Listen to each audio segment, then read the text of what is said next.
So God is going to lift you up. దేవుడు నిన్ను హెచ్చించబోతున్నాడు. When you rejected trust in God and pray, God will restore everything. నువ్వు తిరస్కరించబడినప్పుడు దేవుని మీద నమ్మకం ఉంచినట్లయితే దేవుడు నిన్ను పునరుద్ధరించబోతున్నాడు. From rejection to repromotion or rejection to God will promote you and lift you up and He will accept you. తిరస్కరణ నుంచి నిన్ను దేవుడు హెచ్చింపులో నడిపించబోతున్నాడు, పదోన్నతి కల్పించబోతున్నాడు.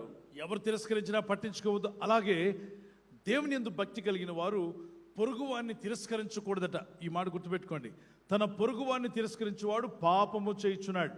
అంటే అర్థం ఏంటో తెలుసా? నీ స్నేహితులు, బంధువులు, మిత్రులు చాలా మంది ఉంటారు పనిలో కూడా. ఎవరిని కూడా తిరస్కరించకూడదు. అనండి, తిరస్కరించకూడదు. మీకంటే తక్కువ చదువుకున్నాడని, మీకంటే అంత హోదా లేదని, స్టేటస్ లేదని తిరస్కరించకండి. ఎవరిని కూడా తిరస్కరిస్తే పాపం చేసినట్టే.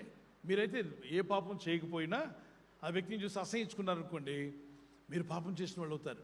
ఆ వ్యక్తి కొరకు కూడా ప్రభు ప్రాణం పెట్టాడు. అతనికి ఆక్సిజన్ ఆయన ఇస్తున్నాడు. అతను బతకడానికి ఆయుష్ ఇచ్చినవాడు ఆయనే బతకడానికి పర్మిషన్ ఇస్తే నువ్వు నేను ఎవరో తిరస్కరించడానికి. కాబట్టి ఒకవేళ మీకు వ్యతిరేకంగా ఉండొచ్చు, మిమ్మల్ని హేళన చేయొచ్చు, కానీ వదిలేసేయండి, క్షమించండి. ప్రభు మిమ్మల్ని దీవించే రోజు రాబోతుంది, మిమ్మల్ని హెచ్చించే రోజు రాబోతుంది. దేవుని వైపు చూడండి. God bless you. ఈ వర్తమానం నా కోసం ప్రభు మాట్లాడాడు. I will be blessed. నా జీవితం